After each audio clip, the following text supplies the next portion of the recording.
About a month and a half ago, I went to the Museum of the Bible in Washington. And that was pretty interesting. It's a really good museum. If you ever go to Washington, I would highly recommend it for what that's worth. It's very carefully done, very comprehensive. And it struck me while I was going through the museum that although in one sense it was a museum of the Bible, in possibly a deeper sense, but possibly not, it was a museum of the book. They'd set up the museum so we walk through the history of the Bible chronologically. You can walk through it a variety of different ways in the museum, but that's one of the pathways through the museum. And so it was a history of a technology, and the technology is the technology of the book. And in some sense, one of the things I really realized that the museum brought home for me was that all books grew out of in some profound sense, particularly in the West, all books grew out of the Bible.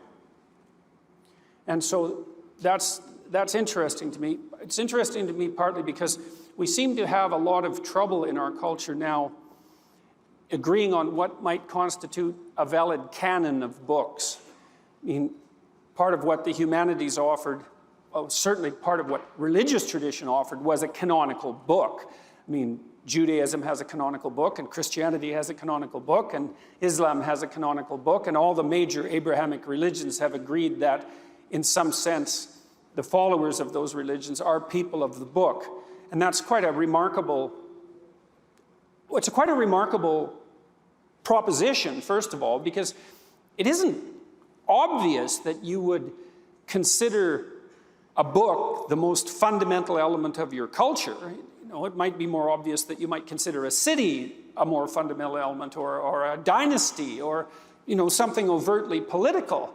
But that isn't what a huge portion of the world has decided. We seem to have decided that no, we're founded on a book.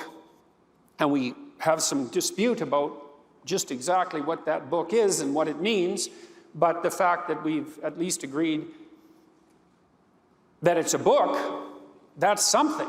And I don't know what it is exactly, and that's partly what I want to investigate tonight. Now, the Bible, in its various forms, isn't exactly a book. It's a library of books, right? It's a collection of books, but it's an interesting collection of books, to say the least, because despite the fact that it's a library, so a collection of books, it also has a narrative theme that runs through it, right? It has a beginning and a middle and an end, and it has a plot, strangely enough. And I say strangely because how did it get plotted exactly? I mean, obviously, believers believe that it's the Word of God, and fair enough, but that's not a very detailed explanation, right? It's a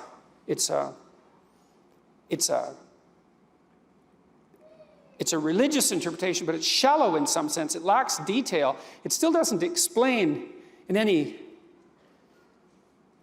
fundamentally compelling sense how the narrative got organized across time. And you say, well, it's the Spirit of God working through the multitude of people who aggregated the Bible and transmitted it. And fair enough. It's still not a deep enough level of understanding to make me feel that when I, for what that's worth, when I encounter that explanation, that it's been thoroughly explained. And, that's not a criticism precisely. Anything that's complex is susceptible to ever increasingly deep explanations. In some sense, if something's deep, you never get to the bottom of it, and all explanations are insufficient. But I think it's a remarkable fact, speaking psychologically and historically, that there's a book at the basis of our culture, and that's how we define the culture, as based on the book, and that it's a collection of books, and that the collection was aggregated so that a plot emerges from it. And Christians take that idea one step further in some sense, because they assume that not only is the Old Testament a library of books that has a plot, but that implicit in that book is the New Testament. It's somehow their a priori before the events actually unfold. And that's an extremely bizarre and interesting idea, and it's very difficult to know what to make of it. So I was thinking these things when I was going through the museum, and I was thinking about the idea of the canon and about the idea of fiction and truth and about the idea of literary depth, all of those things, trying to make sense out of them, partly because, as I said, we now seem to have reached an impasse in our culture about what can be validly considered canonical. And part of the way this came about, I have to take a detour through the history of ideas, is that it was discovered in a variety of different disciplines after the Second World War, really, I would say, starting in the 60s, that the problem of perception was a much more intractable problem than anybody had heretofore suspected. And so that emerged partly in the field of artificial intelligence, when the first artificial intelligence researchers who were interested in robotics tried to make machines that could operate in the real world like animals could, or like people could, to build robots. The idea to begin with was that the difficult part would be programming the robot to operate in the environment. The easy part would be getting the robot to perceive the environment, because after all, there it is. You just have to look and everything's self-evident. And it turned out that that wasn't the case at all. And this was reflective of a philosophical problem that had been recognized by David Hume sometime earlier, which is the problem of the relationship between what is and what ought to be. And David Hume believed that there was an unbridgeable gap between the factual world and the ethical world, in some sense, that you never had enough facts at your disposal to compute your trajectory into the future with any degree of certainty. And I think that's been proven true beyond a shadow of a doubt as a consequence of recent investigations, which have demonstrated not least that, well, one of the problems is that, and this is associated with the problem of perception, is that there's an infinite number of facts. And so how do you guide your actions in light of the facts when there are endless facts about absolutely everything, absolutely everywhere, all the time? Which facts do you attend to guide yourself forward? Which facts do you prioritize? And which do you ignore? Because obviously you have to ignore most of them because there's a near infinite number of facts, and you're not going to pay attention to all of them because you can't. And so how do you decide what not to pay attention to? And the answer is, you don't know. And that's the general answer, is which we don't know. And it's exactly the same as the problem of perception, because when you look out at the world, or hear the world for that matter, or taste the world, any of those things, any sensory interaction with the world, is there's way more things to look at than you can possibly look at, and yet you do look at things and you see. And then the question arises, how do we do that? And the answer is, we don't know. And it's such an intractable problem that we haven't been able to build machines that can do it. That's why we don't have general purpose robots. And you know, I think the closest thing we've got to them probably so far are Elon Musk's self-driving cars, but you still don't really see those everywhere, right? They cracked that problem 80%, maybe something like that, but that last 20% is not going to be so easy. And it's partly because, for example, you know, imagine that there's a navigation problem, that having a car propagate itself down the highway is a navigation problem. And you might think that's a technical problem. You need to know where the road is, the edges of the road and so forth, which isn't so easy because roads don't actually have defined edges, but that's one of many problems. And so we've had to put up a whole satellite system to map the roads in detail and to feed that information into the cars, and the cars can compare where they are on the road to the satellite image. And they have to have very detailed perceptual knowledge of the world to operate, but then there's additional problems that have to do with navigation that aren't so obvious. For example, let's say you're driving down the road and there's a mother and a child in a pram on one side of the road, and there's like 3 old women on the other side of the road, and you have to run over one set of them. And that actually turns out to be, in some real sense, a navigation problem, obviously, but just as obviously, it's an ethical problem. And how do you solve that? And the answer again is, well, you don't know. If you were in that situation, I don't know what you would decide or how you decide it, but I do know that you don't know how you would decide it. And actually, our navigation problems are always ethical problems. At least that's the proposition that I want to offer you tonight, is that our navigation problems are always ethical problems.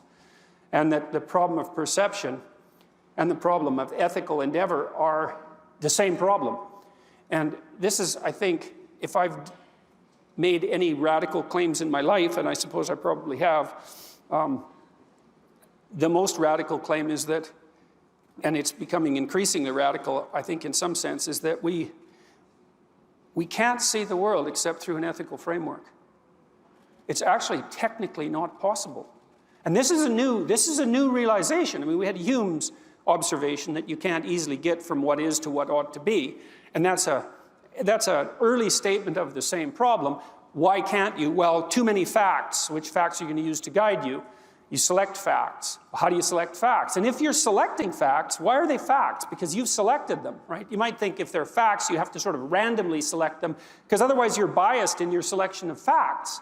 And if you're biased in selection of your facts, then it's not facts. It's more like misinformation or disinformation or whatever the hell it is that people are accused of following now, you know, because your bias is disturbing your interaction with the facts. Well, it has to. There's no way around that. And does that mean that is it bias per se that's determining which facts that you interact with? So is all your action merely a consequence of your bias? And I would say that's one of the claims that the postmodern radicals make all the time, is that your perception is nothing but your biases, which is a pretty bloody dismal way of looking at the world. It's like there's your bias and my bias, and there's no truth and there's no ethic. There's just your bias and my bias, and which one should win? It's like, well, I guess we'll find out, won't we? Because there's no appreciation in that realm of philosophical inquiry for the notion that there is an ethic, like a fundamental ethic, that has some basis in, let's say, some basis in reality, a transcendent ethic that's real, and certainly no appreciation that that ethic is something that people could mutually explore as a consequence of their goodwill and their honest discourse. Those are propositions, right? They're deeply embedded in Western culture, and I think they're fundamental to the people of the book. They're particularly well developed, well, both in Judaism and Christianity. I don't know the development as well in the Islamic world, but no, we do believe that, as believers, that people are of divine worth and that they can exchange information honestly, and the information is actually about the world, and that there is such a thing as an ethic, and that ethic is related to the integral worth of each individual, and that worth manifests itself, let's say, in our capacity for honest speech, and that capacity for honest speech is in some real sense redemptive, and we do believe that, and that's part of the religious presuppositions in which our whole culture is embedded. I say religious in part because I think they're first principles, and maybe you could define what's truly religious as what is a first principle. Now, if you're thinking about it psychologically, there are what would you say? There are phenomena, I suppose, that we regard as part of the realm of depth, what's deep in literature and what's deep in philosophy. And I would say technically that the realm of the religious is the realm of what's deepest, and what's deepest is first principles. And maybe you come to those first principles, maybe in some sense you have to abide by them as a consequence of faith. You know, you choose to live a certain way. You choose to live, for example, as if other people have worth, and you do too, and that worth is absolute in some sense. And you know, if you're an admirer of the natural rights tradition, well, you would claim that we derive our notion of natural rights from a deeper understanding that each of us is of fundamental and intrinsic worth, which I think is pretty much akin to making the biblical claim that man and women are created in the image of God. If God is emblematic of what constitutes the highest worth, and we're made in that image, that means that we partake in what's of absolute worth, and then you decide, in some sense, to base your whole society on that presupposition. And it looks to me like societies that do accept that presupposition and move forward from that first principle, produce the sorts of societies that people would rather live in if they had their choice. And societies that don't accept those first principles don't. And I don't know if that's proof, because when you ask a question like that, you have to ask the question of, well, what are you willing to accept as proof? And, well, that's a very, very complicated problem. But it does seem to me that societies that presuppose intrinsic worth at the individual level, which is a very weird proposition given the radical differences in ability between people. It's much easier in some sense to see that highly successful people are much more worthwhile than people who are poverty-stricken and struggling, or that people who are highly intelligent are worthwhile in a much more fundamental way than people who aren't. I mean, you could say that with regard to every individual difference and every talent. It's a much more natural way of thinking. The notion that we're all of intrinsic worth despite our variability, it's like, that's a hell of an idea. It's absolutely amazing to me that that idea ever obtained any purchase anywhere under any conditions. You know, we sort of think about it in some sense as self-evident now, although it's subject to intense questioning at the moment. But that blinds us, I think, to just exactly how miraculous that idea really is and how unlikely it is. And yet it seems to be a fundamental necessity for the organization of the kind of social institutions that we would choose to inhabit if we had our choice. And so, you know, that's interesting. Back to the problem of perception and the biblical corpus. Well, the AI types discovered, much to their chagrin, that perceiving the world was unduly complicated. And so, it's the rubber hits the road in some sense as a consequence of those dilemmas that I just described with regards to self-driving automobiles. It's like, well, if it's one group of vulnerable people on one side of the road and another group of vulnerable people on the other side of the road, and you have to run over one set, what do you do?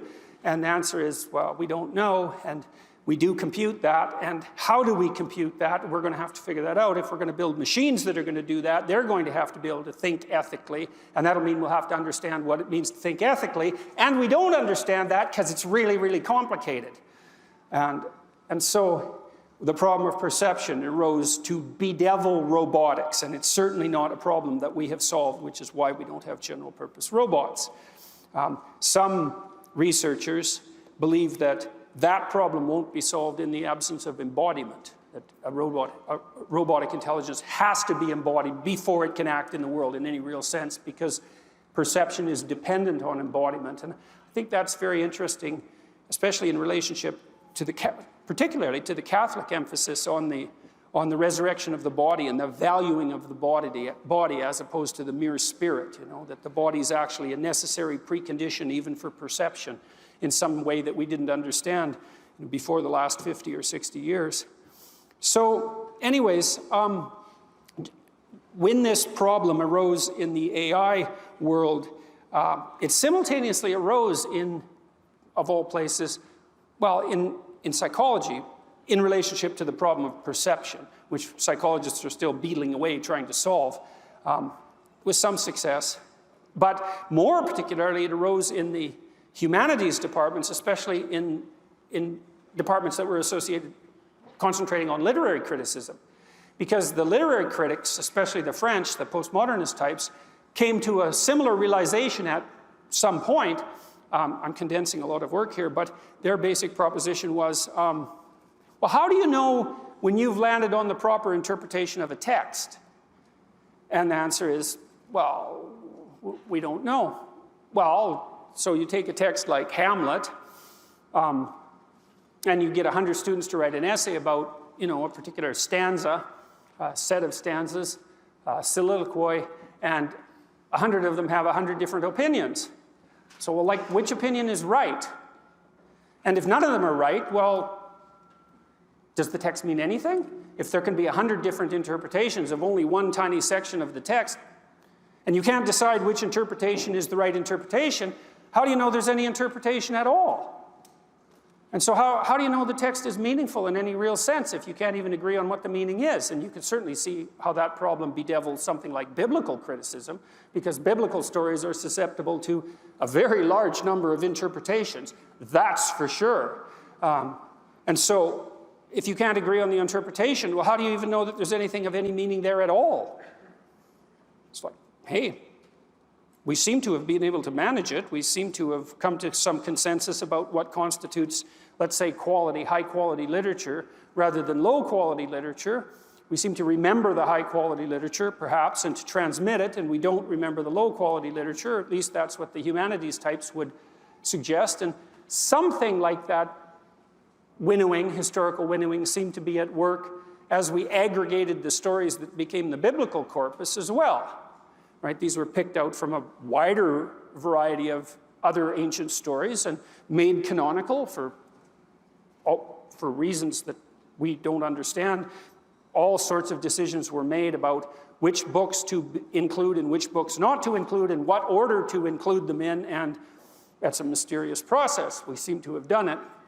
And we've had wars about it too, because it's a complicated problem. So the postmodernists then thought, hey, well, here's a problem. If we can't agree on what a given text means, just one text or even a paragraph from a text, how can we agree on what the canonical texts are? Because if it's problematic to interpret one fraction of a story, it's way more problematic to put a whole sequence of stories together. Maybe that would be the classic books of the Western tradition, let's say, and say, those books and not others. It's like, well, who says? And why those books exactly? And what's your motive for putting those books together? And that's where things got even more peculiar, because I think it was perfectly reasonable of the postmodernists in some sense to say, well, how do we decide what the meaning of a text is? We don't know. How do we decide which books should be canonical? We don't know. But then to take the next step, which was, well, your motives for aggregating these texts are suspect. And it looks to us, this is where the Marxist twist came in, extraordinarily and appropriately in my estimation, is that it's nothing but your will to power that aggregated those texts. Right? The reason there's a Western canon is because the idea that there is a Western canon supports the domination of the West. And it was that drive to domination that was the spirit that aggregated the texts to begin with and that justifies their choice as canonical. And that's your support for that canon is either your conscious participation in that, let's call it structure of oppression, or the manifestation of the same will to oppression operating within you. And that's sort of where we're at now in our culture, because that's the accusation. And I'm not very fond of that idea, partly because, although I do agree that we don't know how we make sense out of things. We don't know. But that lack of knowledge, that ignorance is where it should have stopped in some sense. There should have been an investigation there. It's okay, we don't understand this. We shouldn't have leapt to a quasi-Marxist determination that said, oh, well, it's all will to power. It's all the desire to dominate, right? And because that's, well, first of all, really, you're so sure of that, are you?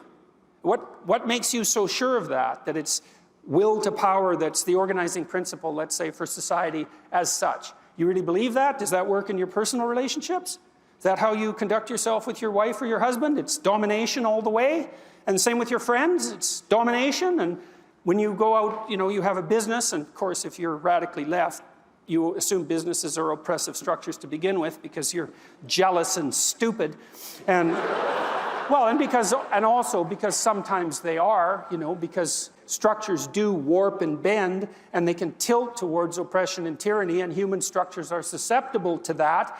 But that's a deviation, as far as I'm concerned, from certainly, I would say, from the norm, but certainly from what's optimal.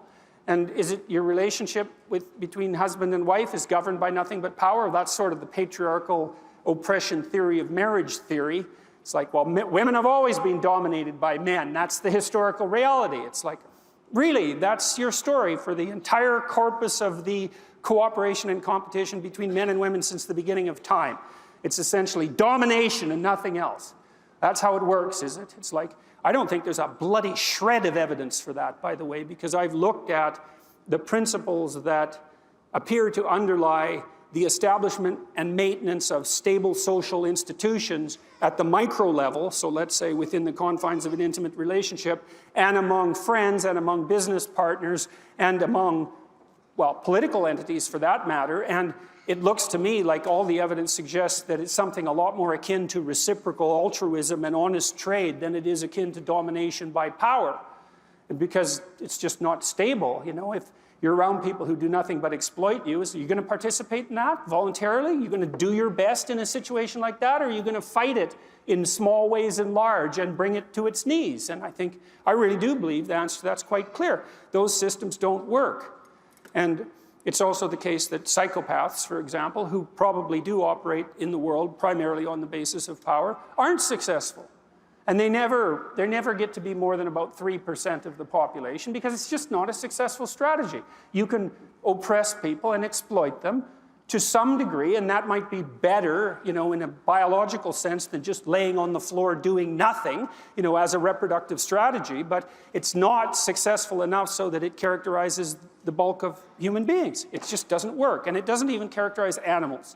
If you look at the principles upon which animal societies for social animals are structured, especially complex animals, mammals, it isn't obvious at all that it's the meanest, scariest, toughest guy who climbs to the top and then hangs on by brute force. It isn't even the case for chimpanzees. So, all right, so if it's not power, then what is it? Well, I suggested it's something like reciprocal altruism, and that's a biological term, but it's something like do unto others as you would have them do unto you as the basis for social organization. You know, it's something from me, something from you, something from me, something from you, and not in a zero-sum manner either, understanding that if we treat each other as if we're both of worth and we act honestly, that we can both have more of what we want and need than we would if we were operating independently. And isn't that the basis for your relationships? Fundamentally, you get married because you assume that you're better in the marriage than you would be outside the marriage. And I don't mean things are better for you in some narrowly selfish sense, although perhaps that's also true.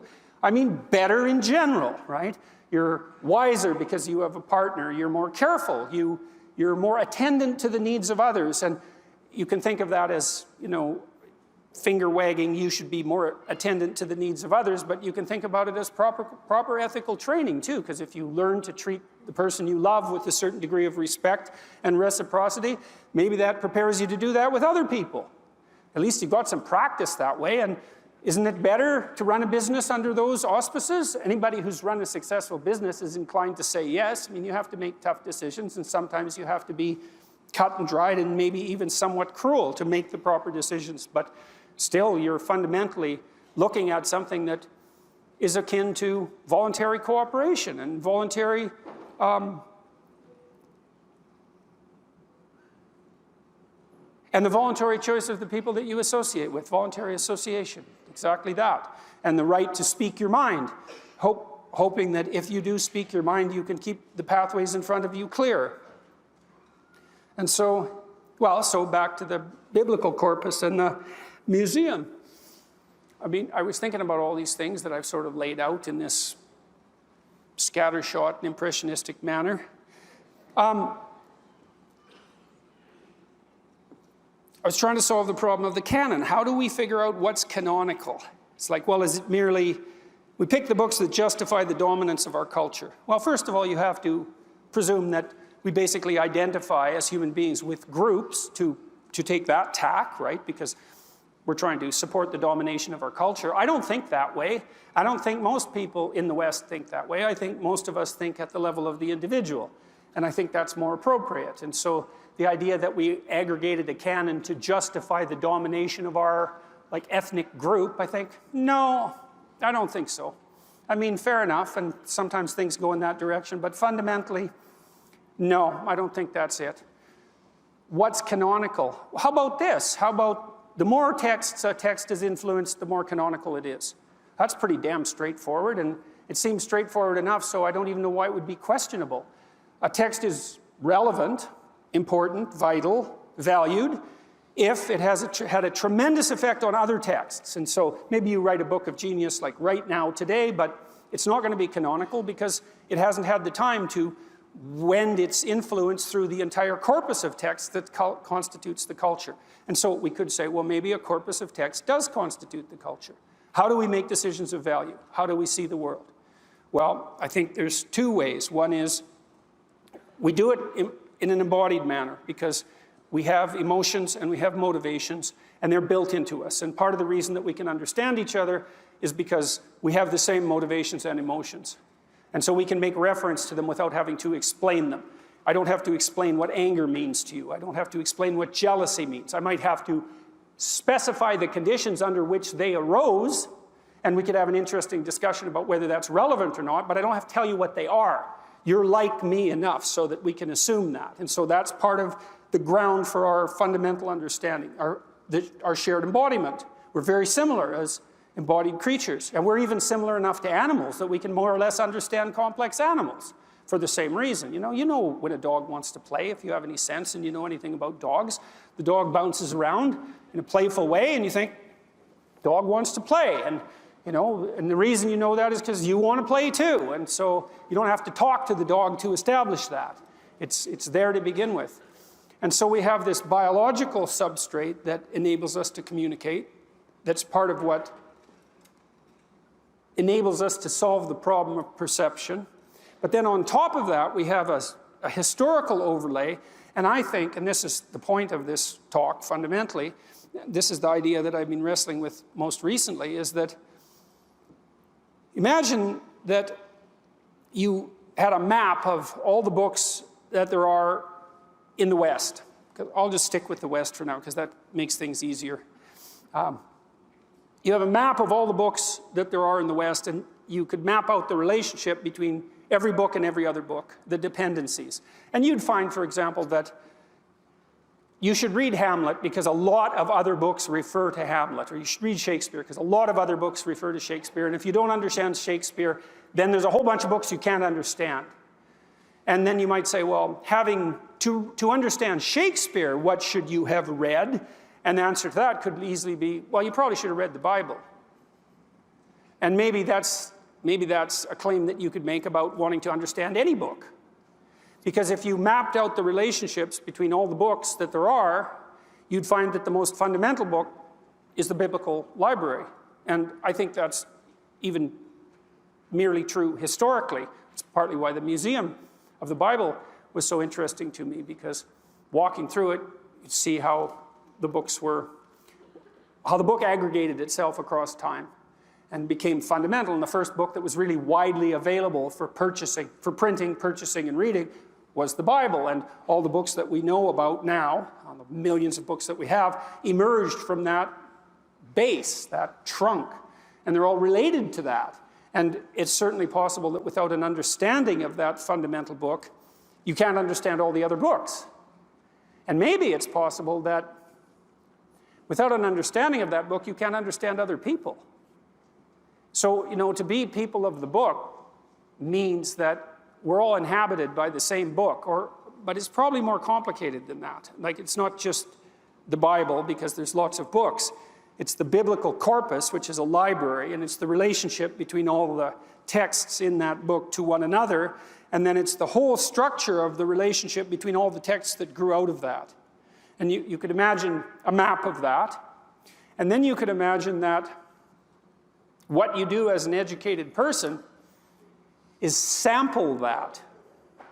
And so there's this structure that constitutes the sum total of the texts of our civilization. And then there's you as an agent that needs to understand that structure. But you can't read all the texts, obviously, because how much time do you have? Nowhere near enough time to do that. You have to sample it in a way, though, that gives you an understanding of let's say, of the gist of it, something like that. And maybe the best way to do that in a fundamental sense is to become familiar with the biblical writings per se, and then to move on to other literary forms from that. And so one of the ideas I've been wrestling with here, and you guys can think about what you think about this, people of faith, Christian faith, believe that the Bible is true. But that's never been that satisfying to me because I don't know what they mean. I don't know what people who make that claim mean when they say the Bible is true. It's like, well, what do you mean exactly? Is it true like a videotaped recording of what you did this morning is true? I would say, no, it doesn't seem to be, because who cares about the videotape recording of what you did this morning? There's nothing about it that's relevant or interesting, except peripherally. Well, really, even when you talk about your day, you don't say everything you did. Who wants to hear that? No one. And you know that, not even you. You don't want to, watch a videotape of your morning the next morning. So that's an interesting thing, because the videotape recording would be true in some sense, but it's irrelevant. Who cares? It doesn't matter. And so maybe if it doesn't matter, there's a form of truth it isn't, because maybe there's a form of truth that's the truth that matters, that there's an identity between what matters and the truth. And I think these old stories, the biblical stories, are condensations of what matters. That's what they really are. And I think they're true, not like history is true, if we think that by true history we mean something like literal or empirical history, which is actually impossible in any case, because, well, what happened in World War II? Well, you had to be there to see it. Where do you have to be? Everywhere. And that's not even possible. And so even when you have an accurate history of World War II, it's obviously an unbelievably selective history. And there's a point of some sort to the history which the whole historical enterprise, in some sense, coalesces around. You don't want to read a history book without a point. The point seems to define the investigation. The story, in some sense, appears to define the investigation. I mean, generally, the histories we have of World War II, the point around which they aggregate is that what Hitler did was wrong. And so there's an ethic, an a priori ethic, in some real sense, that defines the frame within which the events are interpreted, even so they can be aggregated. Because you might think, well, the most relevant events of World War II are those that are the closest to Hitler's evil, something like that. And, maybe you want to dispute that, and fair enough, dispute away. But my point is that if you're writing a history, there's an ethic around which the history aggregates. And that begs the question, which is, otherwise it's incoherent. It begs the question is, what's the ethic? And that's the question that confronts us, I would say, most starkly in the modern world. And that's really, in some sense, what the entire cultural war that we're all experiencing right now, that's what it's about. It's what is the ethic? And I'm interested in the Judeo-Christian answer to that. I mean, the ethic, and the postmodernist types like Derrida actually criticized Western thought for this very reason. Derrida called the West phall-logocentric, phall as in P-H-A-L-L, phallus, so masculine, logocentric. It's like, yeah, that's right, it's phall-logocentric. Well, he thought that was a bad thing. And my response to that is, yeah, compared to what? Exactly. Like, what do you got for an alternative? What's the logos that is the source of the bias that characterizes the West? Well, it's the speech that renews the world. That's part of it, seems to be. It's the speech that calls order out of chaos at the beginning of time. It's the word that finds its embodiment in the figure of Christ, which is an extremely interesting idea, right? Is that the divine word finds embodiment, and that somehow is emblematic of the relationship between the infinite and the finite. That's a hell of an idea. It's an unbelievably profound idea. It's a bottomless idea as far as I can tell. And to accuse the West of prioritizing the logos doesn't strike me as a particularly damning criticism. Again, because compared to what exactly? And I've spoken with a lot of people who are dubious about religious claims, and fair enough, because they're difficult to understand and can be misused in all sorts of ways. But the idea that there's some relationship between our notion of intrinsic worth and our capacity to be the bearers of the honest speech that redeems Seems to me be a pretty bloody solid proposition. It's certainly what you hope for from the people that you have around you that you love and who you want to be of service to, and vice versa. You hope that they tell you the truth in some manner that combines justice and mercy in some tolerable manner that still illuminates you. You're bloody fortunate if you've got that, and I think you do search for that in every relationship unless you become bitter and cynical, and that's its own set of problems, and it's not like anybody necessarily wants to go there, so I don't think we'll bother with that, exploring that tonight. And so I've been more and more thinking of this as a definition of what constitutes religious truth. So I think we have to look at the world. I think the structure we look at the world through has to be a structure of ethics. I think it has to be. And this is interesting because I would say I came to that conclusion not as a religious thinker, but as a scientific thinker. I couldn't see any other solution to the problem of perception other than the imposition of a structure of value. And so what do I mean by that? Well, I made some allusion to it, but it's even as simple as this. You have to prioritize your perceptions. So for example, when you use your eyes, and I mean technically, you're pointing your eyes at something all the time, and the very central part of your vision is extremely expensive. It takes a lot of neurological territory for you to see clearly. And so you can only see a very small part of the total visual field clearly, and you move it around all the time. And where you move it to is where you want to look. Well, where do you want to look? Well, you look where you think it's important to look. So I'll say that again. You look where you think it's important to look. And that means that, well, a hierarchy of importance is no different than a hierarchy of value. They're the same thing. A hierarchy of priority is the same as a hierarchy of value. And a hierarchy of priority and a hierarchy of value and an ethic are all the same thing, right? Because you're going to look at what you believe to be of cardinal importance. Otherwise, you look, well, if you're talking to someone and you look at their feet, that's not going to be going very well, right? First of all, they're not going to be very impressed with you because they actually want you to look at their eyes. And that's because we communicate value with our eyes. And we do that directly. Our eyes have even evolved to do that. Our eyes have whites around the iris so that you can see where people point them. Because it's that important to know what people think is important. We see the world through a structure of value. And I think that a huge part of that structure of value is actually derived from the entire set of texts and their interrelationship that have the biblical corpus at their base. And so it seems to me that I think you can make a pretty damn strong case, maybe on scientific grounds, that you can't see the world except through the lens of the Bible. Like literally, you actually can't see it. Now, if it's not the Bible, it might be some other corpus of texts, but it might be. It isn't. And if it was, well, is it going to be a corpus of texts that we share? Because if it isn't, then we can't share our perceptions and our values, and if we can't share those, then we fight. Those are the options, right? We either stabilize our hierarchies of value in some way that we agree upon mutually, or we fight. Or we're unbelievably chaotic and confused, and that'll just produce fighting in any case. And so we have this structure of texts built from the bottom up. It's predicated on the biblical narratives, and the texts exist in relationship to those underlying narratives and derive a fair bit of their meaning from the meaning of the underlying narratives and vice versa,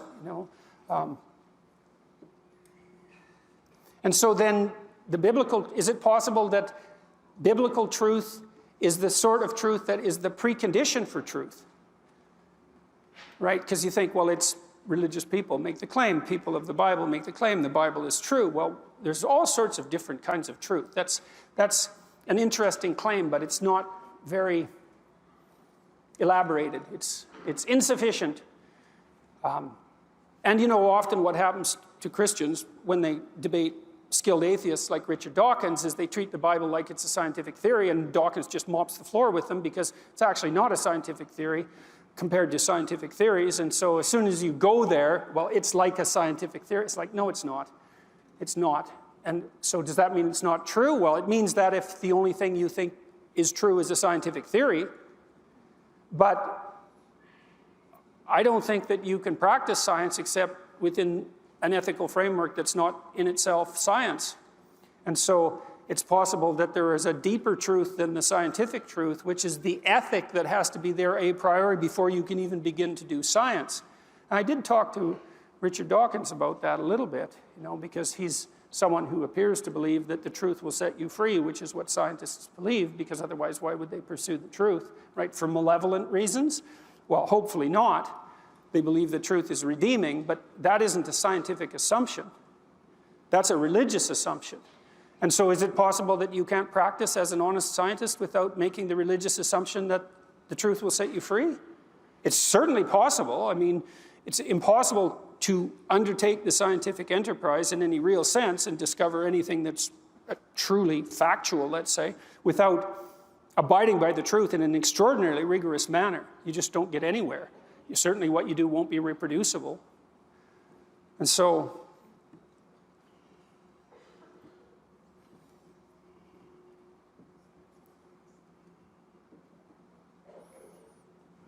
I know maybe I'll wrap up with this.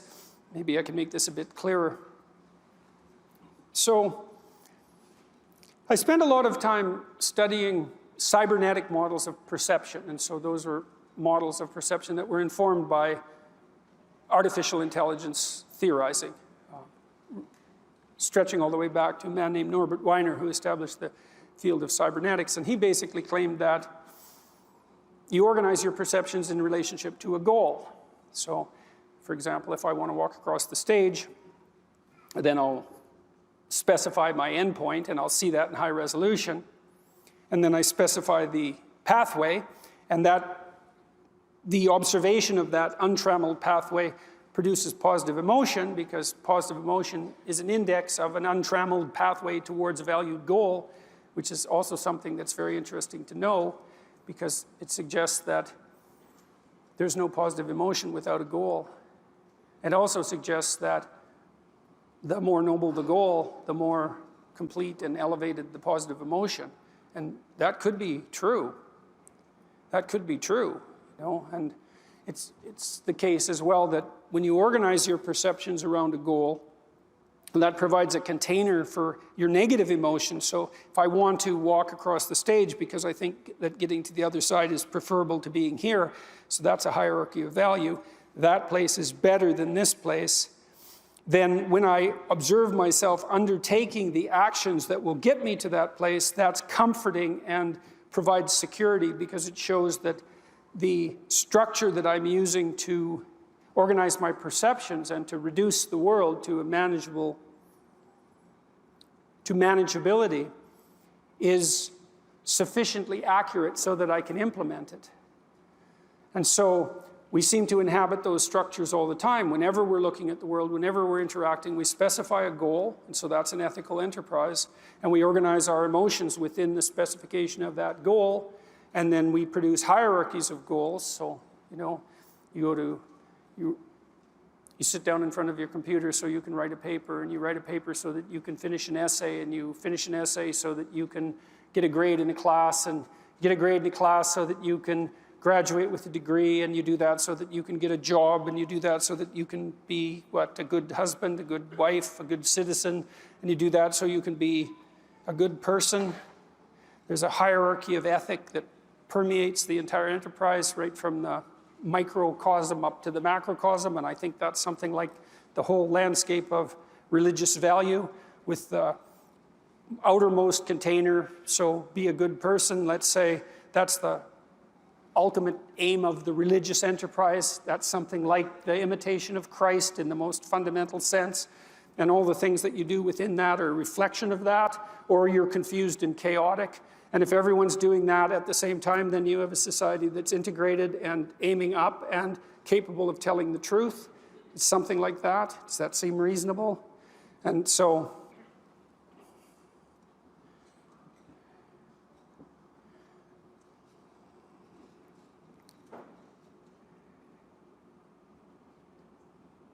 what's the proposition here? Well, I think when we describe these frameworks of perception, the name we give to the description of a framework of perception is a story. And I think the reason that we like stories so much is because we need to establish frameworks of perception in order to operate in the world and to allow ourselves to be integrated peacefully with other people. And so we're extraordinarily interested in anything that has a narrative basis. And the reason we're interested in that is because we're trying to build within ourselves and collectively the structure that enables us to perceive the world without undue confusion and chaos, and in a manner that provides some value to us and some sustainability. That's the goal overall.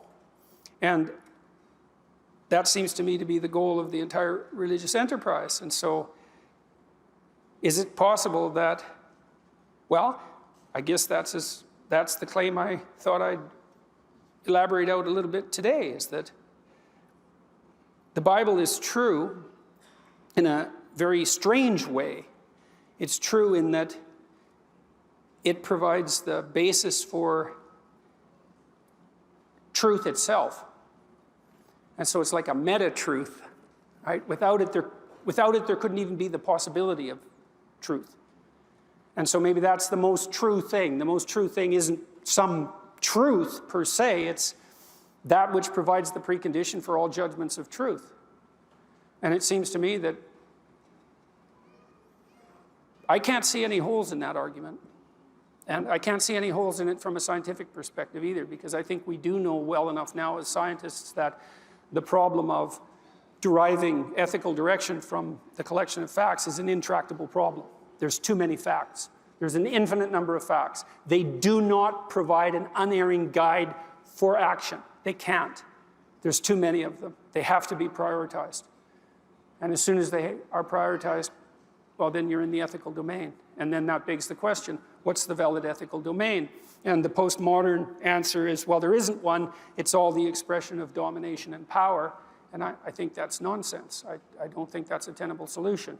I think that we stumbled onto the proper answer in some sense in our religious enterprise, which is that we aim at what's highest, or we don't. We aim at what's highest jointly, or we're divided. We aim at what's highest, and that gives meaning to all the things we do that are subordinate parts of that. We aim at what's highest, and that's what collects us and gives us structure, all of that, singly and jointly. And that's all what we've been trying to communicate all these centuries as we've been trying to communicate the whole religious corpus, generation after generation, and to sort this out and to straighten it out and to try to understand it. And I think that's where we're at now,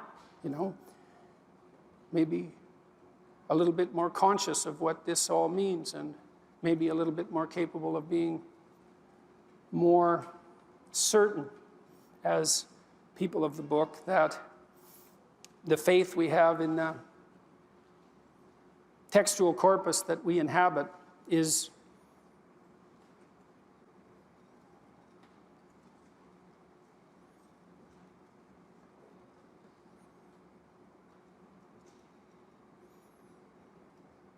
we just haven't done better than that.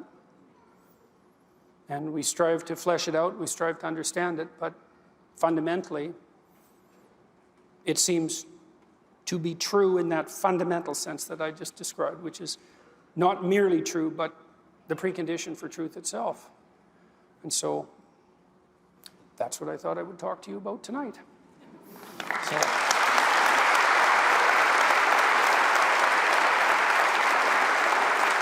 Thank you very much.